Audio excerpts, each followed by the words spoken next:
বলবো, হ্যাঁ, ছেলেটা ফুটবল খেলতে খুব ভালোবাসতো, নতুন করে ফুটবল খেলতে শুরু করলো, কোচ বেশ শেখালো, কিন্তু ছেলেটা সেইভাবে কখনো খেলতে পারলো না। প্রতিদিন ছেলেটা খেলতো, বাবা ওপর থেকে দেখতো চেয়ারে বসে, গ্যালারি থেকে দেখতো, এবং ছেলেটা খেলতো, প্রতিদিন খেলতো খেলতো খেলতো। একদিন হঠাৎ করে দেখলাম 4 দিন ধরে ছেলেটা আসলো না। কোচ খেলতে যাচ্ছে যাচ্ছে, হঠাৎ ফাইনাল খেলা, ছেলেটা হঠাৎ করে সেই দিন উপস্থিত, 4 দিন পরের দিন ফাইনাল খেলা। কোচকে বলছে আমাকে একটু সুযোগ দিন। কোচ বলছে না, কখনোই না, তোমার থেকে অনেক ভালো ভালো প্লেয়াররা আছে, তোমাকে কেন দেবো, তোমার থেকে অনেক ভালো বেটাররা পাচ্ছি, তো তোমাকে কেন দেবো। বলছে না, হাতে পায়ে ধরছি, প্লিজ আমাকে একটা সুযোগ দিন।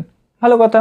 কোচ বলছে না, হাতে পায়ে ধরতে পারে, তোমাকে দিচ্ছি, কিন্তু তুমি আমার প্রেস্টিজ বা মান সম্মানটা ডুবিও না, ঠিক আছে। হঠাৎ করে ছেলেটা প্রচণ্ড ভালো খেললো, 4 4টে গোল দিল। হঠাৎ করে কোচ বললো কী ব্যাপার, আজকে তোমার বাবাও আসেনি, দেখছে না খেলতে, 4 দিন ধরে তুমি কোথায় ছিলে, আর আজকে এরকম খেলার কারণ কি।